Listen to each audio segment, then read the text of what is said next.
Buenos días, mi nombre es Verónica Lander, soy médico cirujano de la Universidad Central de Venezuela, residente asistencial de Medicina del Seguro Social de Venezuela. Tengo un diplomado en docencia en la Universidad Simón Bolívar y el día de hoy les voy a hablar sobre el tratamiento vía oral para pacientes con diabetes mellitus tipo 2. En cuanto al contenido, nuestro objetivo general el día de hoy va a ser conocer las opciones terapéuticas vía oral para aquellos pacientes con diabetes mellitus tipo 2. Nuestros objetivos específicos van a ser conocer las metas terapéuticas en la diabetes, reconocer los objetivos individuales del paciente, precisar las bases farmacológicas del tratamiento de la diabetes, puntualizar los grupos farmacológicos en el tratamiento vía oral en diabetes mellitus 2. En cuanto a esto, vamos a hacer el siguiente contenido: criterios diagnósticos de diabetes mellitus 2, objetivo del tratamiento, esquema del tratamiento por grupo farmacológico, mecanismo de acción por grupo farmacológico y estudios recomendados con sus debidas conclusiones. Para ello debemos manejar cierto conocimiento previo, entre estos el concepto y clasificación de la diabetes, el impacto de la diabetes en el mundo y etiopatogenia y fisiopatología en diabetes mellitus 2 y sus complicaciones. Es importante aclarar que en este momento no se va a hablar sobre tratamiento hipolipemiante, recomendaciones específicas en deporte y nutrición, y tampoco se hablará sobre insulinización. Para comenzar, vamos a hablar un poco sobre los criterios diagnósticos en diabetes mellitus. Para nosotros determinar que un paciente tiene diabetes mellitus, debemos en primer lugar conocer los valores de glicemia. La ADA nos habla que de forma aleatoria, si nosotros tenemos la glicemia mayor a 200 miligramos sobre decilitros, tendré más síntomas, podremos hacer diagnóstico de diabetes. Este 11.1 milimol es el valor que se utiliza en Europa. En cuanto a si tenemos la glicemia mayor a 126 miligramos sobre decilitros o mayor a 7 milimol en ayunas de 8 horas, también hacemos diagnóstico de diabetes.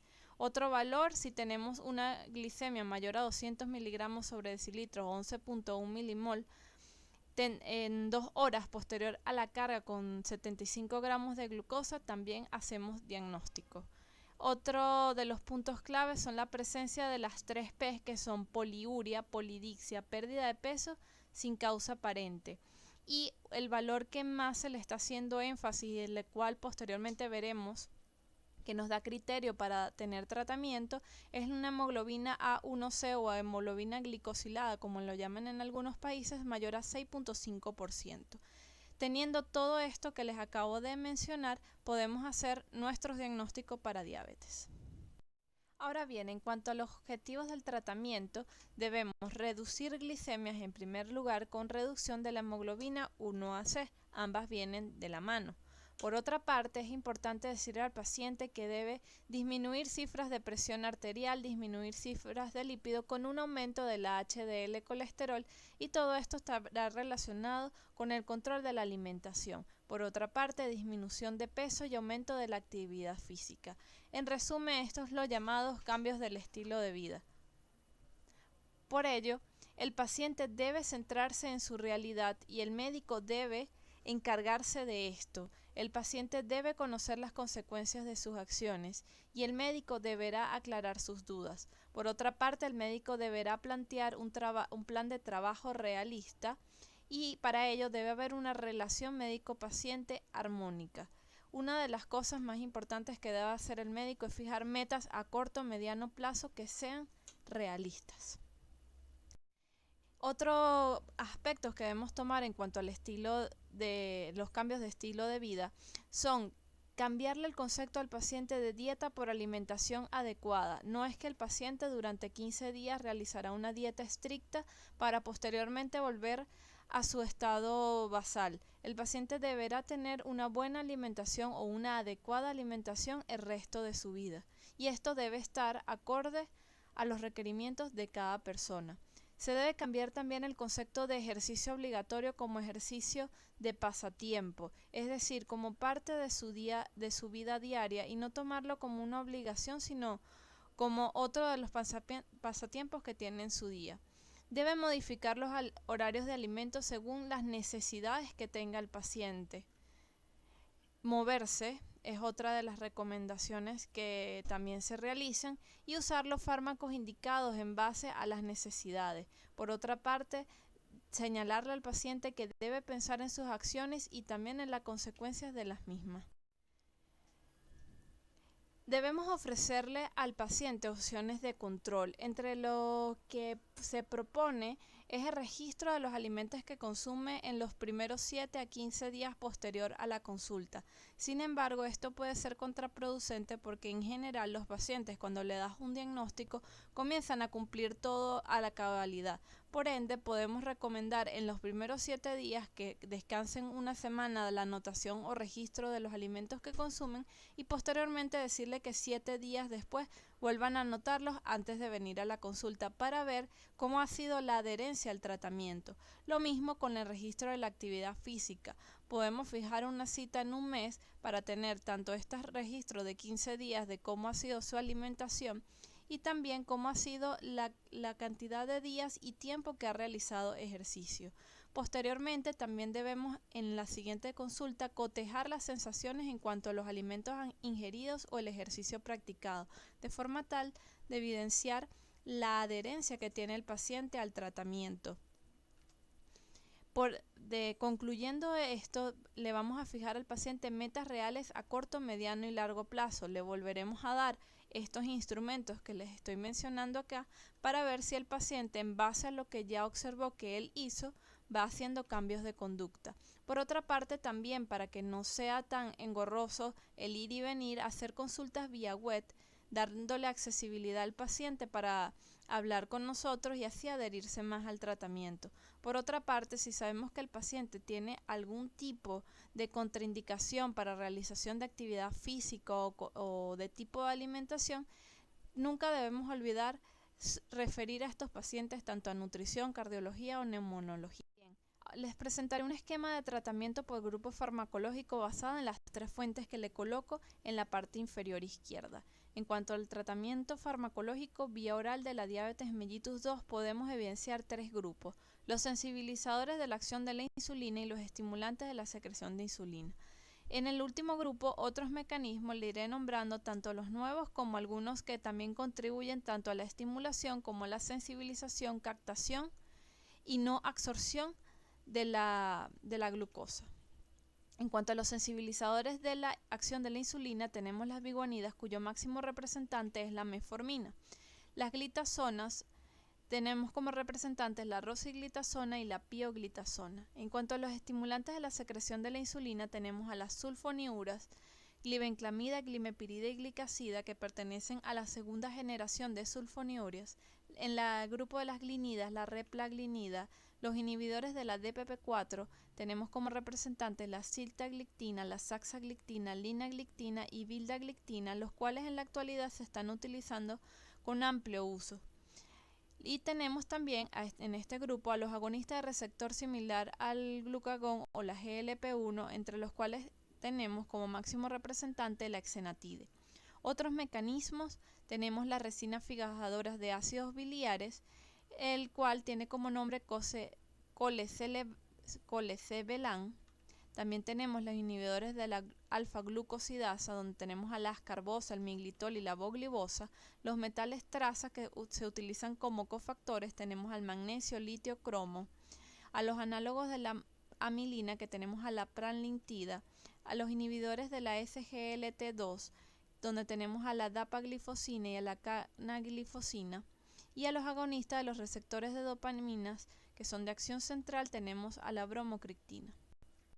Ahora bien, vamos a hablar solamente un bosquejo de lo que son el mecanismo de acción de los diversos grupos. Para tener mayor información pueden consultar igualmente como en la lámina anterior a las fuentes que le estoy colocando en la parte inferior izquierda. Para comenzar, vamos a hablar sobre los sensibilizadores de la acción de la insulina.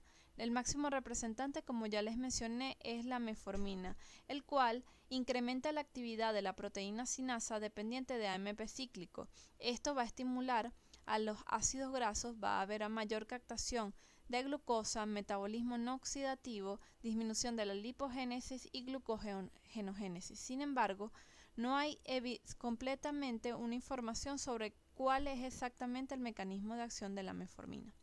En cuanto al otro grupo, tenemos a las glitazonas, rosiglitazona y pioglitazona. Estos van a activar el receptor PPAR. Esto hace que se formen heterodímeros con el receptor X de retinoides. Esto produce también diferenciación de adipocitos, favorece la captación de ácidos grasos y aumenta la sensibilidad de los tejidos a la acción de la insulina. En cuanto a la estimulación de la secreción de la insulina, tenemos el grupo de las sulfonilureas y metiglinidas, las cuales tienen el mismo mecanismo de acción, inhibiendo el complejo del conducto de la ATP quinasa, produciendo despolarización de la membrana, y así se promueve la liberación de la insulina por parte de las células beta pancreáticas. En cuanto a los agonistas GLP-1, tenemos como máximo representante a la exenatide y la liraglutide, los cuales tienen como mecanismo los cuales se encuentran expresados en las células beta, las células de la periferia de los sistemas nervioso central y periférico, corazón, vaso sanguíneo, riñón, pulmón y mucosa gastrointestinal. Estos, al unirse a la proteína quinasa de AMP cíclico y a varios factores de intercambio de nucleótidos de guanina, va a iniciar toda una cadena de señalización que tiene como consecuencia el aumento de la biosíntesis de insulina y su exocitosis. En cuanto al último grupo, tenemos a los inhibidores de la DPP4, lo cual es una serina proteasa que se encuentra ampliamente distribuida en todo el organismo y que se expresa como una ectoenzima en las células endoteliales, en la superficie de los linfocitos T y en una forma circulante. La reducción de la actividad de esta PP4 causa un aumento de la concentración plasmática de la GIP y de la GLP-1 y así aumenta la secreción de insulina y disminuye la concentración de glucagón. Ahora vamos a hablar sobre el último grupo, que son otros mecanismos involucrados. Tenemos en primer lugar a las resinas fijadoras de ácidos grasos. El único que está aprobado hasta los momentos es el colecebelan y su mecanismo de acción aún no ha sido dilucidado. Lo que sí se sabe es que van a reducir la glicemia. Otro punto importante es que los secuestrantes de ácidos biliares pueden reducir la absorción de la glucosa intestinal. Sin embargo, todavía no hay evidencia directa de lo que ocurre. En cuanto a los metales traza, van a actuar como cofactores o componentes de enzima, receptores y factores de transcripción relacionados a las vías de señalización de la insulina y el metabolismo de la glucosa. En cuanto a lo que es la ascarbosa, el miglitol y la voglibosa, tenemos que son inhibidores de la alfa-glucosidasa, reducen la absorción intestinal de almidón, dextrinas y disacáridos. En cuanto a los análogos de la amilina, tenemos a la pranlitina, el cual es un polipéptido amiloide de los islotes. Tiene 37 aminoácidos y es producido por las células betas de los islotes pancreáticos. Este fármaco se va a unir a los receptores de amilina, causando reducción de la liberación de glucagón, retraso en el vaciamiento gástrico y sensación de saciedad. Otro fármaco que tenemos es agonista de los receptores de dopamina, aunque todavía no ha sido aprobado en los Estados Unidos y tampoco lo tenemos en nuestro país, Venezuela. Este fármaco fue usado para la enfermedad del Parkinson y la hiperprolactinemia. Sin embargo, la nueva versión de este fármaco también va a disminuir la lipólisis, la liberación de los ácidos grasos libres y de esta forma va a mejorar la resistencia a la insulina. Otro grupo de gran importancia y que se está estudiando en la actualidad son los inhibidores de la SGLT2, los cuales están ubicados en el túbulo contornado proximal de la nefrona y que van a actuar, estos fármacos van a actuar inhibiendo la reabsorción de glucosa y reduce la hiperglucemia postprandial. Ahora bien, en la siguiente lámina les muestro lo que es el algoritmo para el control glucémico en pacientes con diabetes mellitus 2. Esto es básicamente lo que planteó la Asociación Americana de Endocrinología para el año 2015. Lo primero que proponen y que se mantiene a lo largo de todas las guías es el cambio de estilo de vida.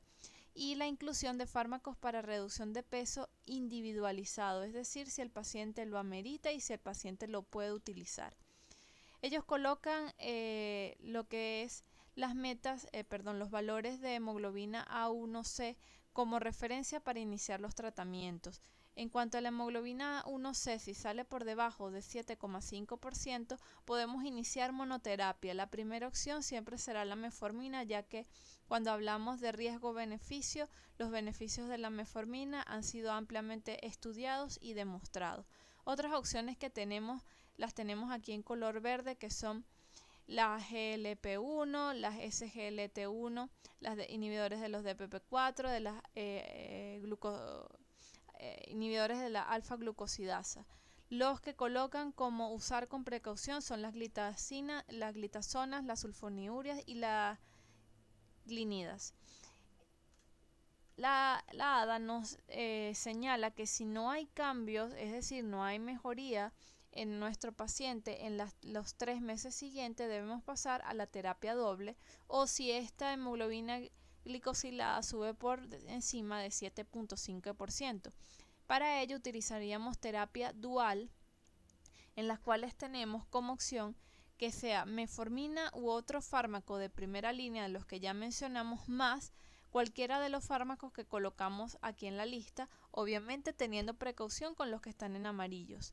Nuevamente nos mencionan que si no hay cambio en los 3 siguientes meses y persiste esa hemoglobina en dichos valores, consideremos el uso de terapia triple, que significa el uso de metformina u otro fármaco de primera línea más los de segunda línea más otros fármacos más, es decir, usar 3 tipos de fármacos.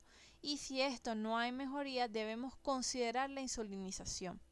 Otro factor que nos dicen es que si la hemoglobina glicosilada está por encima de mayor a 9%, debemos tener en cuenta la sintomatología presentada por el paciente al momento de la consulta.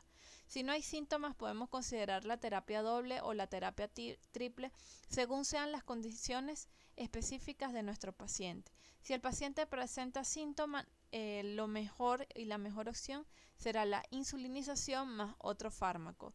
Recuerden, esta vez no vamos a hablar sobre insulinización, lo tendremos para otros temas.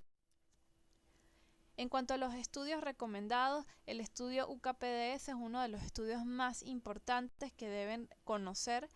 Este fue un estudio retrospectivo, el cual reclutó 5.102 pacientes con diagnóstico de diabetes mellitus 2 que fueron evaluados durante 10 años, para lo cual se usó terapia intensiva y valoración de los riesgos y beneficios de las sulfonilureas, metformina e insulina. Otro estudio que deben conocer es el estudio TECOS, el cual básicamente utilizó la sitagliptina, incluyó 14.000 pacientes con diagnósticos de diabetes mellitus y en vista de los que se han mencionado sobre los efectos cardiovasculares y lo relacionado que se encuentra los efectos cardiovasculares con pacientes con diabetes mellitus, este estudio lo que quiso averiguar fue si había efectos a nivel cardiovascular, en el cual recomiendan que se puede utilizar el fármaco sin ningún tipo de problema. Otro estudio que les recomiendo es un artículo que les dejo posteriormente en la bibliografía, que son inhibidores del transportador de sodio glucosa tipo 2 en el tratamiento con pacientes de diabetes mellitus. El control glucémico a través de la glucosuria. Este muestra que uso de fármacos que actúan en el riñón disminuyen la reabsorción de la glucosa. Otro estudio reciente es el estudio Carolina, donde se analizan 19 estudios doble ciego que incluyen 9.459 pacientes que fueron tratados con linagliptina y con una combinación de fármacos y placebo. Los resultados del análisis de seguridad mostraron menos eventos cardiovasculares en el grupo de linagliptina en comparación con otros. Y por último, les recomiendo leerse lo que es el artículo de la ADA, donde hay inclusión de los nuevos fármacos para el tratamiento de la diabetes mellitus. Como conclusiones tenemos que la diabetes es una patología que trae fuertes complicaciones para el desarrollo de la vida diaria de nuestros pacientes. Hay que ser enfáticos en el cambio de estilo de vida, nutrición, ejercicio y evitar el sedentarismo, adherencia al tratamiento para evitar las complicaciones. Para tomar nuestra decisión terapéutica debemos solicitar varios parámetros: glucemia en ayuno y postprandial, hemoglobina glicosilada, pero también debemos incluir otros estudios como son el perfil lipídico, el perfil tiroideo, para individualizar lo que haremos con nuestro paciente.